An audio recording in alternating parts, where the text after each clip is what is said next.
A principios de los 90, Lester Frow escribió La guerra del siglo XXI. La tesis que sostenía en el libro este economista estadounidense es que lo que en el siglo XX había sido una confrontación militar entre dos actores, la OTAN y el Pacto de Varsovia, liderados por Estados Unidos y la Unión Soviética, se iba a convertir en el siglo XXI en una contienda económica y comercial, no entre dos actores, sino entre tres: Estados Unidos, la Unión Europea y Japón, dijo.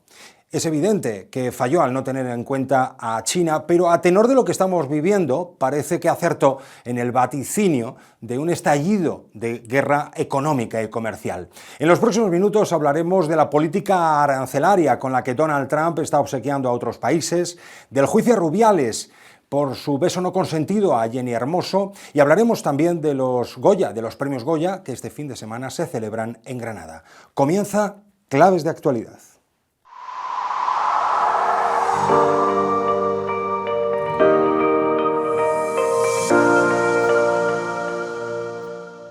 Hola, ¿qué tal? Muy buenas. Estados Unidos impone aranceles del 10% a las importaciones de productos chinos y Pekín reacciona con gravámenes del 15% al carbón y al gas natural y del 10% al petróleo y a los automóviles. Me acompañan Judith Arnal, investigadora de... ¿Qué tal? Muy buenas, gracias por la invitación. A ti por acompañarnos, que es investigadora del Real Instituto Elcano y del Center for European Policy, ¿no? Del Center for European Policy Studies, eso ¿correcto? Eso es. Y Mario Saavedra, que es el responsable de internacional y de política exterior del periódico España. Ahora de cosas de Trump, más bien. ¿Qué tal? Buenos días. Vamos a por ello, vamos a por ello. Voy a comenzar, si te parece, por Judith. Judith, estamos a las puertas de una guerra comercial total entre Estados Unidos y China, entre esas dos grandes potencias económicas.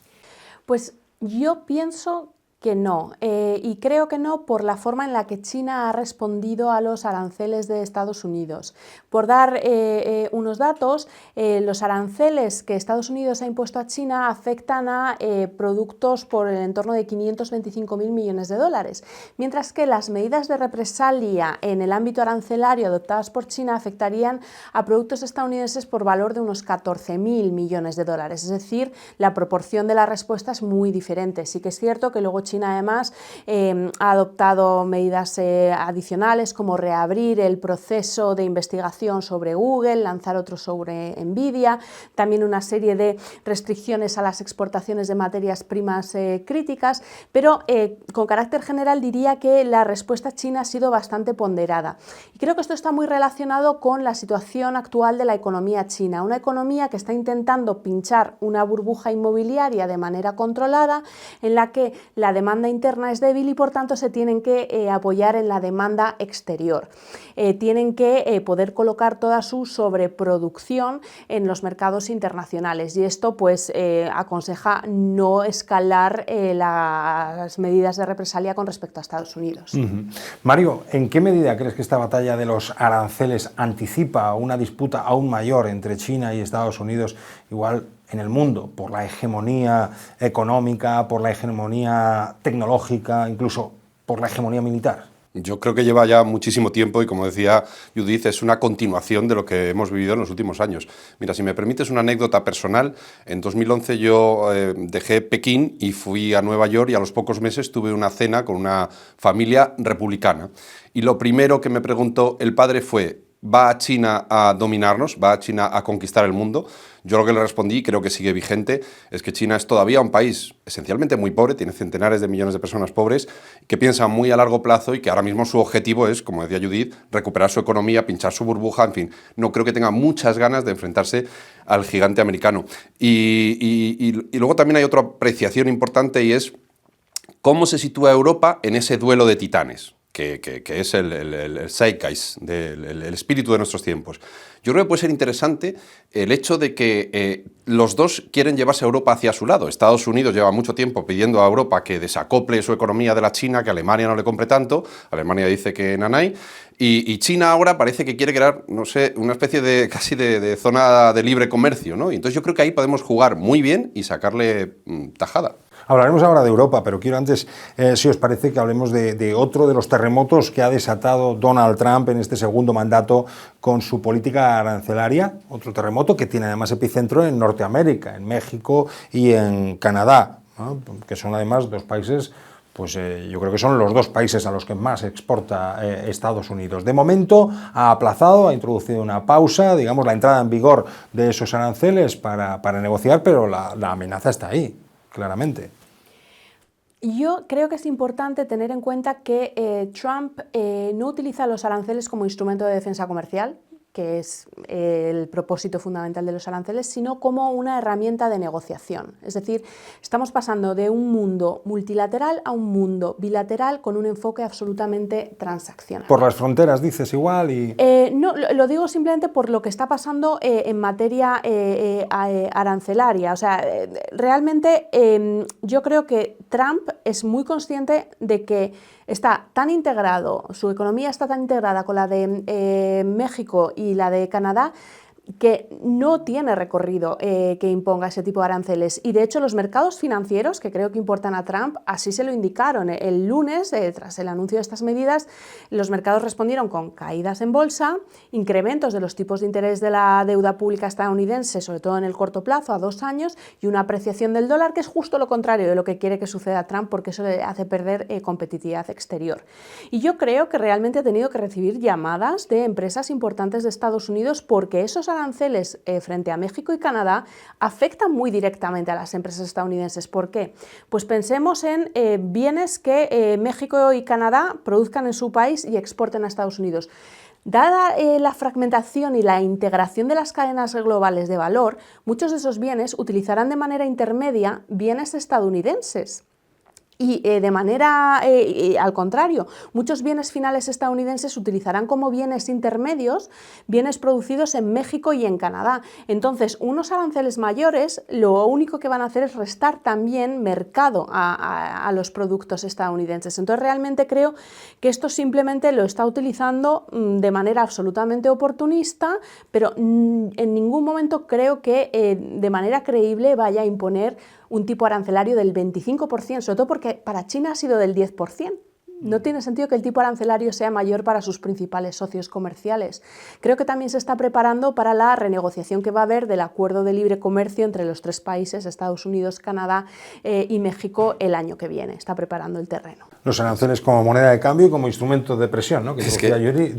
Claro, es que hay una cosa que, si yo no he entendido mal, Judith, corrígeme, el arancel lo paga el importador. Entonces, si tienes que traer una pieza para un fabricante estadounidense, para un coche estadounidense, y le subes un 25%, pues eso va a repercutir. Entonces, yo creo, como dice ella, esto se llama diplomacia del chantaje. Lo que ha conseguido, hasta donde yo sé, es bastante poco, porque el despliegue en la frontera ya estaba comprometido, el fentanilo que llega desde Canadá, que es una de las presuntas cosas que ha conseguido de Canadá, es solo el 1%, o sea, hay mucha laraca en todo esto. Yo aquí os recomiendo que escuchéis, si podéis, a un analista americano que se llama Ezra Klein, progresista, que hizo el otro día una editorial de 12 minutos que es absolutamente imprescindible para comprender cómo tenemos que navegar esta era de Trump.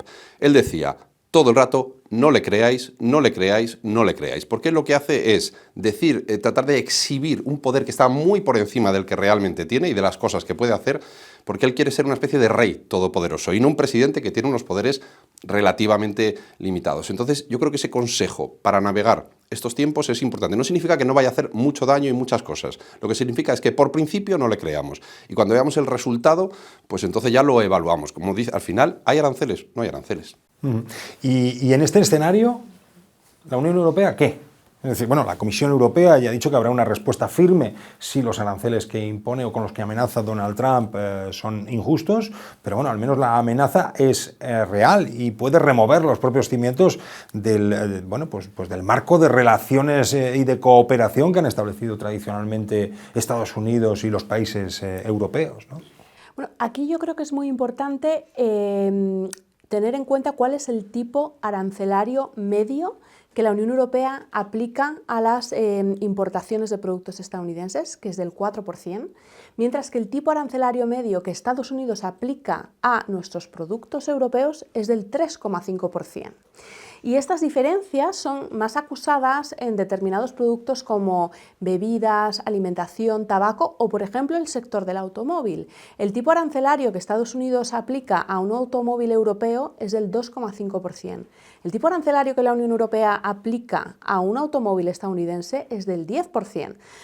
No quiero decir con esto que Trump tenga razón con amenazarnos con una guerra comercial, pero sí que es cierto que hay diferencias en los tipos arancelarios y los nuestros son algo más elevados, con lo cual esto creo que puede inspirar también una respuesta proporcionada por parte de la Comisión Europea pensando en qué elementos, en qué productos podemos aplicar el principio de proporcionalidad, también cómo puede haber otras concesiones, aumentando, por ejemplo, las importaciones de gas natural licuado, de fertilizantes, incluso de armamento. Y luego Estados Unidos, es cierto que está luchando una guerra tecnológica contra China, parece que a la luz de lo que ha ocurrido con DeepSeek, las medidas restrictivas que está aplicando no son todo lo eficaces que cabría esperar, pero sí que está estableciendo medidas de control de exportaciones, de inversiones, pues quizás la Unión Europea puede, a modo de guiño, establecer alguna medida similar. Entonces yo creo realmente que hay margen para poder negociar y seguir ese enfoque transaccional con la administración de Trump. La partida entre Estados Unidos y China por el liderazgo económico y comercial se disputa en buena parte, o en una parte importante también, sobre el tablero tecnológico, sobre el tablero de la tecnología. Y ahí Europa es todavía, os está diciendo mucho, un actor secundario, ¿no? Entre las 20 empresas tecnológicas más importantes no hay ahora mismo ninguna europea, ¿no? Bueno, efectivamente, si lo vemos por capitalización bursátil, pues de las 10 empresas más importantes del mundo, 8 son tecnológicas y la mayoría son estadounidenses. Luego está la taiwanesa TSMC y ya. Pero esto no quiere decir que la Unión Europea no tenga fortalezas en determinados segmentos tecnológicos. En particular, yo estoy pensando, por ejemplo, en semiconductores. La cadena de valor de los semiconductores está tremendamente globalizada y fragmentada. Y nosotros en concreto en la Unión Europea somos líderes en la producción de máquinas litográficas ultravioletas extremas y esto lo necesita cualquier empresa que quiera producir los microchips más avanzados. Entonces, por ejemplo, cuando yo veo que la Unión Europea en su reglamento de chips fija como objetivo llegar a una producción de chips global del 20%, que la Unión Europea tenga esa cuota global del 20%, hasta cierto punto me parece un error porque eso realmente no nos va a hacer tener un peso más relevante en el mundo de los semiconductores. O sea, realmente lo que tenemos que hacer es apalancar nuestras ventajas comparativas y aquellos elementos de la cadena de valor donde realmente somos imprescindibles para el resto del mundo. Esto es justo lo que me decía, si me permites, un experto, Claudio Feijóo, decía que tenemos muchas opciones, que no estamos fuera de la carrera, que el momento eureka lo podemos tener aquí porque tenemos la gente preparada igual que allí o igual que en China han conseguido unos cuantos ingenieros conseguir algo muy importante. Tenemos un mercado de 500 millones de personas con mucho dinero, podemos hacer una inteligencia artificial con características europeas, o sea, yo creo que no estamos fuera de la carrera y sobre todo no tenemos por qué hacer exactamente lo mismo, podemos hacer aplicaciones de la inteligencia artificial. Trump es noticia por los aranceles, Mario, pero lo es también esta semana, también por su posición respecto del conflicto en Oriente Próximo. Os he convocado para hablar de aranceles hoy, pero no me resisto, teniéndote en el set, a preguntarte como responsable internacional del Periódico de España, preguntarte también pues, por esos planes de Trump que has esbozado sobre Gaza, que pasan por tomar el control y bueno, pues por el desplazamiento permanente de su población, ¿no? España ya ha mostrado su rechazo a esos planes. No sé cómo lo interpretas, Mario. Como dijo aquel, y dos huevos duros, ¿no? O sea, no va a ocurrir lo mismo de antes. Trump dice muchas cosas, esto no lo van a hacer. La Casa Blanca ya ha reculado, ha dicho, ahora están diciendo que sería un traslado temporal para reconstruir. Yo me vi 2 veces la rueda de prensa porque es algo realmente hipnótico, es pura distopía, es un líder periodista. buscado por la Haya por crímenes de guerra, junto a uno que dice cosas que no se le entienden. A veces parece que lo que quiere es ayudar a los palestinos y reconstruirlo todo para que vivan felices, porque es una civilización maravillosa, como dijo. En otro momento dice que tiene que ser... No se entiende absolutamente nada. Yo creo que es distracción, no va a ocurrir, y si ocurre, realmente nos podemos dar por perdidos. La Unión Europea ya ha dicho que no. Bueno, la Unión Europea no, porque la Unión Europea, Kallas, está sorprendentemente callada. Kallas es un agente de von der Leyen. Von der Leyen ya sabemos que es una sionista irredenta, pero Alemania, Francia, España y Reino Unido ya han dicho que ni se le ocurra, vamos. Mario, Judith, muchísimas gracias por ayudarnos a comprender un poquito mejor este mundo tras el regreso de Donald Trump a la Casa Blanca. Muchas gracias a los dos. Muchas gracias. Este es el momento en el que Rubiales, el expresidente de la Federación de Fútbol, le planta un beso no consentido a la futbolista Jenny Hermoso en la entrega de medallas en el Mundial logrado por la selección femenina de fútbol. Y esta otra imagen es la de la jugadora de fútbol declarando en el juicio que ha arrancado esta semana en la Audiencia Nacional con extraordinaria expectación y por el que Rubiales está acusado de agresión sexual y coacciones. Están siguiendo atentamente este juicio desde Madrid, Tono Calleja.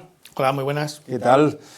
Periodista de tribunales del Periódico de España, y desde Barcelona, Laia Bonals, periodista de deportes del periódico. Muy buenas, ¿qué tal? Hola, buenas, todo bien, todo bien. ¿Vosotros qué tal? Muy bien, muy bien. En el interrogatorio, Jenny Hermoso, a cuenta del beso no consentido de Rubiales, dijo, y leo textualmente: me provocó rechazo, no me sentí respetada, sabía que me estaba besando mi jefe y eso no debería ocurrir en ningún ámbito. Os pregunto a los dos, ¿qué conclusiones cabe extraer del testimonio, de la declaración de Jenny Hermoso esta semana en la Audiencia Nacional? Evidentemente, hay una cosa que es clara y evidente, ¿no? Que es la veracidad, es decir, ha sido constante durante toda la instrucción y claro, ahora en el juicio ha mantenido lo mismo, con lo cual yo creo que está muy claro, digamos, que ella considera que ha sido objeto de una agresión sexual. Laia. Sí, Jenny desde un inicio ya identificó lo que le sucedió y me parece muy importante también lo que ha hecho, que es que ha puesto en el foco que la reacción ante una agresión no hace que la agresión exista o no. Es decir, que ella después pudiera seguir celebrando en el Mundial y celebrar con sus compañeras, y que lo contará de esta manera en el juicio hace que siente un precedente muy bueno para las víctimas, porque cómo actúe una víctima después de sufrir una agresión no acaba dirimiendo si esa agresión existe o no, y que ella sintiera que ese beso fue no consentido y que después celebrara no invalida el hecho de que ella sufriera esa agresión por parte de Luis Rubiales, y en el juicio creo que quedó súper claro cómo lo explicó. La futbolista explicó efectivamente en ese juicio, cómo se sintió en el momento de ese beso no consentido por parte de Rubiales, y también el vértigo de emociones y situaciones que tuvo que vivir como consecuencia de todo ello en los días venideros, ¿no? Porque no fue solo el beso. Después asegura haber sido víctima de chantajes, de manipulaciones, y a Luis Rubiales se le juzga no solo por agresión sexual, sino también por coacciones de él y del entorno. Sin duda, al final lo que sucedió en el beso que pasó en la celebración fue la punta del iceberg, y al final, y después de ahí fueron pasando muchos otros hechos que hicieron que Jenny no se sintiera segura. De hecho, tuvo que marcharse de Madrid después de lo que pasó, porque no sentía que ni ella ni su familia estaban a salvo. Y lo que fue pasando tanto en Ibiza, cuando fue presionada por gente de la Federación muy afín a Rubiales, como lo que ha pasado en redes sociales, que también han recibido amenazas tanto ella como su hermano, o lo que acabó pasando en el avión, que Bilda al final acabó presionando a la familia de Jenny para que ella hiciera el vídeo con Rubiales. Toda la declaración de Jenny cuenta y relata muy bien cómo funcionaba esta federación, cómo gente afín a Rubiales siempre tuvo un papel muy importante en la toma de decisiones, y es claro que como cuenta Jenny, se la presionó y se le demostró que si hacía un vídeo ayudando a Rubiales podía tener cosas positivas, y si no lo hacía acabarían siendo a lo mejor negativas.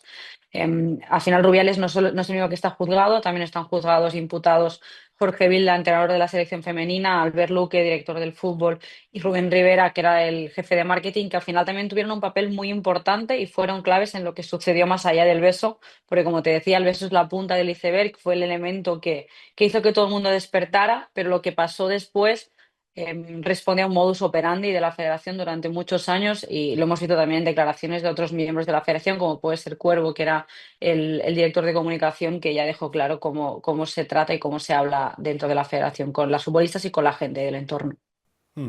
La cuestión clave en el juicio, Tono, no sé si lo ves así, gira en torno al consentimiento, ¿no? El tribunal ya ha sentenciado en alguna ocasión que un beso no consentido es delito, ¿no? ¿Qué dice el Código Penal? ¿A qué delitos se enfrentaría Luis Rubiales o se enfrenta Luis Rubiales, ¿no? ¿A qué pena podría enfrentarse? Sí, estamos hablando de un total de 2 años y medio de cárcel, ¿no? Pero hay algo relevante que ha dicho Laia, ¿no? Que es precisamente por el beso no consentido, por esa supuesta presunta agresión sexual, sería 1 año de cárcel, y por las coacciones, que da la sensación de que es ahora mismo lo menos conocido, es 1 año y medio de cárcel, que además se le imputa ese delito a, digamos, a ese entorno del que las personas que ha dicho Laia, ¿no? Es decir, que hay mucha importancia y por eso precisamente la fiscal del caso, la teniente fiscal de la Audiencia Nacional, Marta Durantez, se ha empeñado precisamente en tratar de determinar si hubo esas coacciones o no, y por eso la relevancia del interrogatorio que hizo al actual seleccionador nacional de la Fuente. Y algo muy relevante también, y no quiero extenderme, es efectivamente, Laia lo dicho, ¿no? El papel de una de las personas, de García Cuervo, que fue, digamos, tachado absolutamente por el juez, diciendo que estaba declarando con chulería, y además después en el caso de la Fuente, que estaba, digamos, evadiendo las preguntas, y por eso le dice: usted, señor, tiene que responder a lo que yo le pregunte o lo que le pregunta la fiscal. Quiero hablar de eso antes, pero por ver contigo los temas legales, Tono, quiero también recordar que a partir del 12 de febrero comparece el propio Luis Rubiales en la Audiencia Nacional. ¿Cuál es la estrategia de defensa que van a seguir, crees, o que están siguiendo hasta ahora sus abogados, ¿no? Porque de alguna manera tendrán que responder, por un lado, digamos, a la cuestión del beso no consentido, y por otro lado, a las acusaciones de coacción. Eso se ve ya, evidentemente, se ve ya en el interrogatorio que la abogada de Rubiales hizo, ¿no? Es decir, ellos lo que tratan de determinar es que fue el beso no consentido, esa presunta agresión sexual, en realidad fue un movimiento de efusividad entre 2 personas que se conocen y que son amigas, ¿no? De hecho, una de las preguntas que le hizo la letrada Tubau era precisamente eso, que habían intercambiado antes, como si fuesen amigos, mensajes. Entonces eso justificaría, según la visión de Rubiales, que ese beso era un beso entre amigos y que fue una situación que, digamos, una reacción a ser campeones del mundo, ¿no? Pero hay algo también muy importante, efectivamente, las coacciones. O sea, en el tema de las coacciones, lo que ellos quieren determinar, lo que quieren hacer ver al magistrado e incluso a la fiscalía, es que no es, digamos, no fue un chantaje o que no fue coacciones, sino que ellos lo que trataban de defenderse ante una situación que era injusta para ellos. Entonces, dicen que, bueno, pues ese gabinete de crisis en el que de la Fuente dice que estuvo pero que no estuvo, que la fiscal no se lo cree, incluso le llega a decir que existe el falso testimonio, pues que en realidad fue un problema simplemente de comunicación. Hablabas de las formas del entorno de Rubiales en el juicio.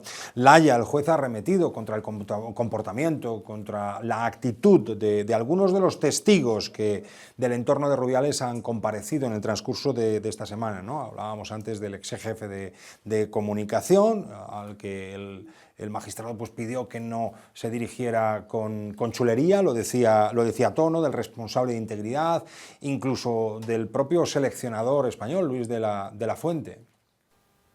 Sí, al final el entorno de Rubiales entiendo que está queriendo proteger o está queriendo dar una versión de los hechos, pero me parece muy importante lo que decía Tono ahora, y es que por mucho que se quiera demostrar que Jenny y Rubiales eran amigos, cosa que no es cierta, pero aunque quieran buscar eso, aunque una de las 2 partes no quiera, ya no es consentido. Entonces, por mucho que sea tu amigo no te puede plantar un beso. Por mucho que el seleccionador nacional diga o se ponga en según qué tono, no funciona así.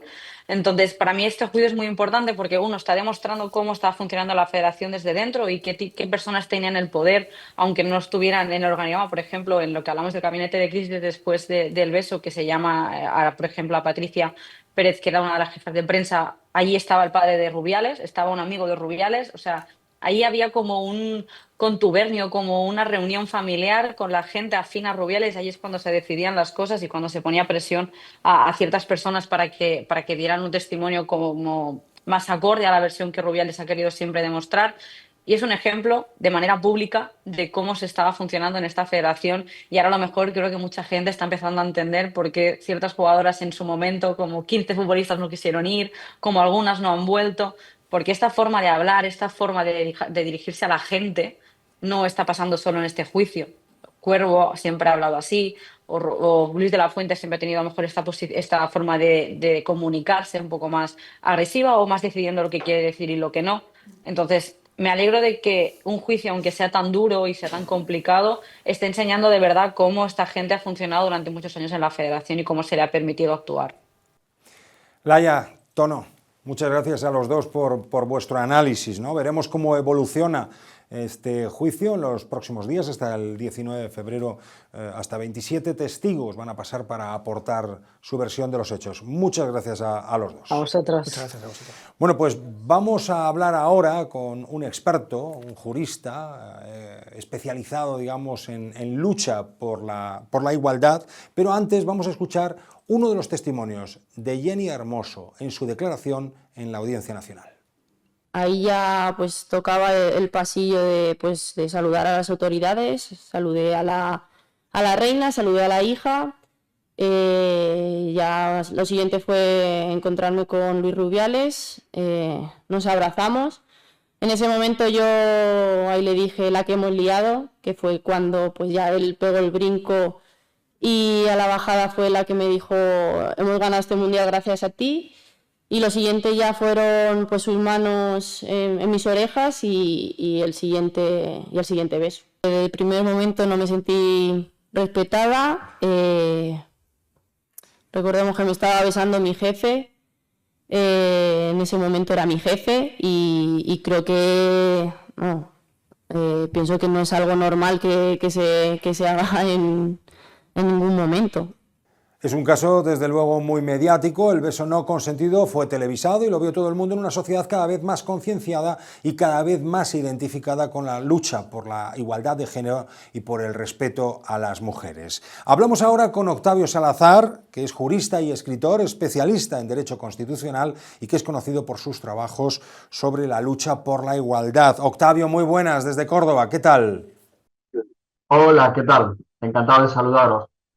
Octavio, ¿se puede decir que en paralelo a este juicio que está transcurriendo en la Audiencia Nacional ha habido o está habiendo ya un juicio paralelo en la sociedad, un juicio social que reprueba el comportamiento de Rubiales? Yo creo que ante casos como este haríamos muy bien en distinguir como dos esferas o dos planos separados. Yo que me dedico al derecho tengo muy claro que una cosa es la verdad, podríamos decir, judicial a la que se llegue después de todo el proceso al que estamos asistiendo casi en vivo y en directo, donde habrá una sentencia en la que con todas las garantías judiciales se decidirá si ha habido o no un determinado delito, pero con independencia de esa decisión última de un juzgado, lo que sí evidentemente se ha producido, y no ahora, sino desde que se produjo la situación, es evidentemente una demostración de cómo afortunadamente la sociedad española y en gran medida el mundo ha ido cambiando en cuanto a qué comportamiento, qué actitudes consideramos tolerables o insoportables en lo que tiene que ver en las relaciones de hombres y de mujeres y en cómo entendemos determinadas pautas de conducta que durante muchísimos siglos hemos entendido como normales y hasta naturales, ¿no? Entonces yo creo que más que un juicio social, lo que yo creo que este caso nos demuestra es la evolución en positivo que ha habido en los últimos años, en gran medida gracias a los debates que ha impulsado el feminismo, en torno a cómo tenemos que cuestionar cosas que antes dábamos por absolutamente normales, naturales, y que evidentemente tenemos que asumir como una necesidad de cambio y de transformación incluso a nivel personal en nuestras vidas. De alguna manera es una muestra, sí, de ese creciente rechazo al machismo que se ha instalado, lógicamente, en la sociedad. Quería preguntarte, Octavio, ¿qué impacto real crees que puede haber tenido o puede aún tener este caso, el juicio de Rubiales y el caso de Rubiales, en la lucha por la igualdad de género? Yo creo que lo más relevante de este caso es que se produce además en un contexto como es el del mundo del fútbol, que es un contexto muy masculinizado, donde tradicionalmente hemos asistido a veces impasibles ante la reproducción de comportamientos violentos, incluso discriminatorios, sin que durante tiempo los cuestionáramos. Y creo que de alguna manera ha servido para poner de manifiesto cómo también desde ahí estamos asistiendo a una serie de transformaciones que tienen que ver no solo con la incorporación de las mujeres a espacios donde tradicionalmente no han estado, sino también a cómo esos espacios tradicionalmente ocupados por hombres tienen que ser transformados con otras reglas del juego, con otros comportamientos y con otras actitudes, ¿no? Entonces, creo que lo más significativo de este caso, insisto, es que justamente desde ese mundo tan masculino se nos plantea la necesidad de que hay que cambiar una serie, yo diría que casi de estructuras que tienen que ver con quiénes ocupamos el poder, de qué manera ocupamos esas posiciones y de qué forma desde esos lugares nos relacionamos con las mujeres. Entonces, creo que casi desde el punto de vista, yo te diría que casi pedagógico, es una oportunidad fantástica para que este caso nos permita reflexionar a los hombres, con los hombres, y yo diría que una oportunidad fantástica para que, por ejemplo, eduquemos a las nuevas generaciones, a las jóvenes generaciones, en otras pautas de comportamiento. Pues nos quedamos con ese mensaje y esa reflexión. Octavio, muchas gracias. Gracias a vosotros. Un saludo. Tras analizar los aranceles que quiere imponer Donald Trump y el juicio a Rubiales en la Audiencia Nacional, buscamos ahora un tono un poquito más distendido de la mano del cine. Granada es este año la ciudad anfitriona de los Goya, que se entregan este sábado. Es la gran fiesta del cine español. Y conectamos ahora mismo con Barcelona para hablar con nuestro compañero Quim Casas, que es crítico del periódico. ¿Qué tal, Quim? ¿Cómo estás? Hola, muy bien. Saludos.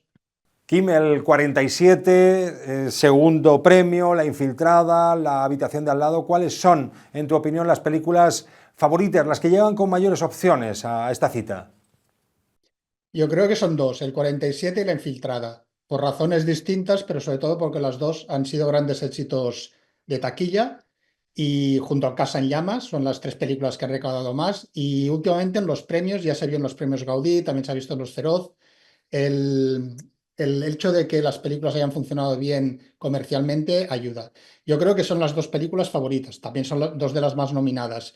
Me extraña, por ejemplo, que haya quedado fuera de la categoría de mejor película la de Pedro Almodóvar. Él está nominado como mejor director, pero la película no. Eso me extraña un poco porque es una película que además ganó el León de Oro en Venecia, es decir, es una producción potente. Pero yo diría que el 47, por la repercusión que ha tenido de taquilla, sobre todo de La Infiltrada, por la temática que trata, una policía infiltrada en ETA, son las dos candidatas a ganar los premios gordos de este año. Al Goya a Mejor Película Europea es candidata a una película, Emilia Pérez, que está dando mucho que hablar, ¿no? Su director, Jacques Audiard, hizo unas declaraciones polémicas, controvertidas, diciendo que el español es un idioma de pobres, y una de sus actrices protagonistas, la española, la madrileña, Carla Sofía Gascón, pues también está siendo objeto de mucha polémica en los últimos días después de haber sido nominada al Oscar a Mejor Actriz. No sé cómo ves tú esta cinta de cara, en torno a sus expectativas de cara a los Goya, y qué opinión te merece la polémica que está rodeando estos días a Carla Sofía Gascón. Bueno, yo creo que la película ha perdido todas las opciones. En los Goya no te sabría decir seguro, pero en los Oscars seguro. Es la película más nominada a los Oscars, tiene 13 nominaciones y yo creo que no va a ganar ninguna. La polémica la saltó con los tweets de hace tiempo que han salido a la luz de Carla Sofía Gascón, en la que arremetía contra todo. Luego Jacques Audiard no estuvo fino en sus declaraciones, aunque un amigo de París me dijo que habían estado un poco sacadas de contexto. Pero la realidad es que en este momento están intentando hacer una especie de limpiado, de lavado de cara a la película, y hay dos cosas muy significativas. Hoy han salido unas declaraciones de Jacques Audiard arremetiendo contra las declaraciones de su actriz, o sea que ya se han distanciado. Y luego Netflix, que quiere salvar como pueda la película, ha hecho una nueva campaña de promoción. En el cartel de la película no sale para nada ni el nombre de Carla Sofía Gascón, ni siquiera el título de la película Emilia Pérez, que es el personaje que interpreta. Es decir, las han apartado completamente de la promoción de la película de cara a los Oscar, y esto quiere decir que es una película que viene manchada, por decirlo de alguna manera, y es difícil que gane premios. Hablamos de Carla Sofía Gascón, que es un nombre propio, pero esta gala del sábado va a tener también otros nombres propios importantes, desde el de Aitana Sánchez Gijón, Goya de Honor, pasando por Richard Gere, Goya Internacional, o la propia Marisa Paredes, ¿no?, recientemente fallecida. Desde luego la gala promete. Sí, sí, sí. Yo lo único que intentaría de los responsables de la gala es que no la hicieran tan larga. En los últimos años la hacen, creo que demasiado larga. Meten muchos números musicales, muchas historias y se hace muy, muy larga. Pero es verdad que con el paso de los años ha ido ganando en prestancia. Han cogido mucho el modelo del César francés, del Oscar de Hollywood, y es verdad que este año pues Aitana Sánchez Gijón como merecido Goya de Honor, Richard Gere también creo que como merecido Goya Internacional. Aparte ahora Richard Gere vive en Madrid, está bastante en España, y el recuerdo a Marisa Paredes, que ha sido una de las grandes damas del cine y del teatro español. Son tres de los personajes que, más allá de los premios que puedan ganar el 47, La Infiltrada, Almodóvar, etcétera, etcétera, van a centrar el foco de atención de la ceremonia de este año. Ves mucho cine, Kim, y conoces muy bien el paño. Como crítico de cine, si tuvieras que recomendar a nuestros lectores un par de películas que no se deben perder, ¿cuáles serían? Pues mira, una que se estrena este viernes, esta semana, que es María Callas, que es la película que ha hecho el chileno Pablo Larraín sobre María Callas, sobre la cantante, interpretada por Angelina Jolie, que creo que ganó el premio, no, perdón, no ganó el premio en Venecia, pero estuvo nominada al Oscar también, y creo que es una buena... transcurre solamente en la última semana de su vida en París, antes de fallecer, y es un buen retrato de este personaje. Pablo Larraín ya había hecho biopics muy particulares, por ejemplo, de Jacqueline Kennedy y de Diana de Gales. O sea que es un director que hace biopics muy curiosos. Y la otra película que destacaría, se estrenó la semana pasada, es The Brutalist, que es la película que sale de partida como favorita para los Oscar, sobre todo ahora que Emilia Pérez ha perdido un poco de cancha, y es una película muy, muy particular sobre un arquitecto centroeuropeo que, después de la Segunda Guerra Mundial y de haber pasado un largo periodo en un campo de concentración, llega a Estados Unidos e intenta imponer su estilo arquitectónico en una sociedad cambiante como la América de los años 50. Una película visualmente muy, muy, muy poderosa. Las dos son visualmente muy potentes, pero me parece de lo más interesante de la cartelera actual. María Callas y The Brutalist. He tomado nota, Kim, ya te contaré. A ver, espero no decepcionarte. Seguro que no, seguro que no. Bueno, pues este sábado por la noche, con o sin palomitas, todos muy pendientes de la gala de los Goya que tiene lugar en Granada. Muchas gracias, Kim. Hasta otra. A vosotros. Saludos. Bueno, pues ponemos aquí el broche. Hasta aquí, Claves de Actualidad. Gracias por su atención. Sean felices.